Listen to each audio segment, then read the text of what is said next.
जय जगन्नाथ समस्त को नमस्कार। चलतु आज बनइबा सुजना चुई भजा। देखो कड़ाई तेल पकई नहीं गरम करनी से पंचफुटन पकई ना।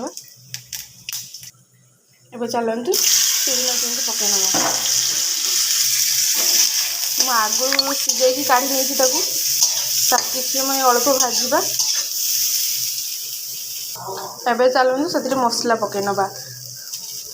मो मसला किसी सोरिष अल्प पियाज धनिया पत्र आउ कि अल्प जीरा टिके रसुण नहीं किसी समय भाजी नवा।